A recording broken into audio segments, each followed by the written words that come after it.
Good morning, everyone. Rebecca Rose, the Director of Maple Lane Property. Firstly, I apologise for my very casual appearance today. I've just been for a walk with my mum around Belair National Park. I try and do that weekly just for a bit of mental health because it's really great to get yourself out and about and moving. But while we were walking, we were, as everyone is, talking about the current rental market and Adelaide in particular. And it reminded me of an article that I was actually reading over the weekend. And I thought that, you know what, this is actually the sort of stats that a lot of people need to know. It's really interesting to see what's happening in Adelaide compared to the rest of Adelaide. And there's definitely some benefits when it comes to obviously tenants as well as landlords. So a couple of the really interesting facts that I have, and I'm just going to duck my eyes over to the side of the screen because I've got the article up on my laptop. So this article was written on In Daily. So obviously you can find it yourself as well. So Adelaide saw a rent increase in median rental price by 12.9%, which was Australia's second highest. And the first highest was actually Brisbane, which was 13.4%. In saying that, the vacancy rate in Adelaide has actually decreased and remains the lowest of all the cities at 0.4%, which is down from 0.6% at the start of 2022. And of course, another thing that we were talking about this morning is, well, what's the most popular, suburb and what actually attracts the highest rental yield? So I'll pop some of these stats up on my Facebook and Instagram page for you guys to have a look at as well. But from CoreLogic, which is also known as RP Data, which is basically our central program, which has all of our data about, rental price of properties, where agents, so sales agents and property managers do all our rental appraisals. So all the data that's property specific is actually housed in there. So the top 10 most expensive Adelaide suburbs by median rent. Now, I'll show you the first few. We've got Malvern at 830, Glenelg South at 822, Toorak Gardens 819, Hyde Park, Unley, Fullerton, St George's, Glenunga, North Adelaide, and then Beaumont.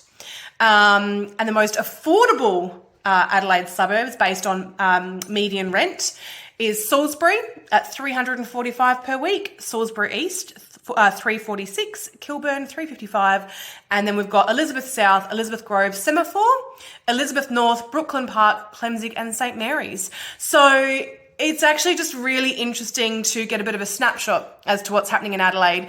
And I'm in contact a lot with not only property owners, but tenants too, and not just tenants that are residing in, the properties that I manage, but tenants who are actually looking to rent a property or they've submitted their application and unfortunately haven't been successful. So I wanted to reach out to everyone and offer my help, whether you're landlord or tenant, but I guess specifically tenants where people aren't necessarily aware of what happens from a property manager's perspective. So once your application is submitted, what does it look like for us and what are we actually looking for? So if you've been applying and you keep getting knocked back or you're not really getting much insight as to why you're getting knocked back, you are always welcome to reach out to me. I'm more than happy to have a very quick chat with you, give you some advice, let you know where your application may be falling short or why you might be getting knocked back. But really, it boils down to make sure your application is up to date and accurate. And that can be really as simple as making sure you've put your most recent driver's license in there. Because if your driver's license expired a year ago and you just haven't updated your profile, we can't proceed with the application until we actually have a valid driver's license. So the more we're having to go back and forward, it lessens your chance of actually being successful in that property, because if you've got a tenant where we're having to go back and forward several times to get all the pay slips or your correct driver's license details or whatever it may be, versus another applicant could be completely equal to you, but they've got that all in already, of course we're going to be able to process that application far quicker than yours.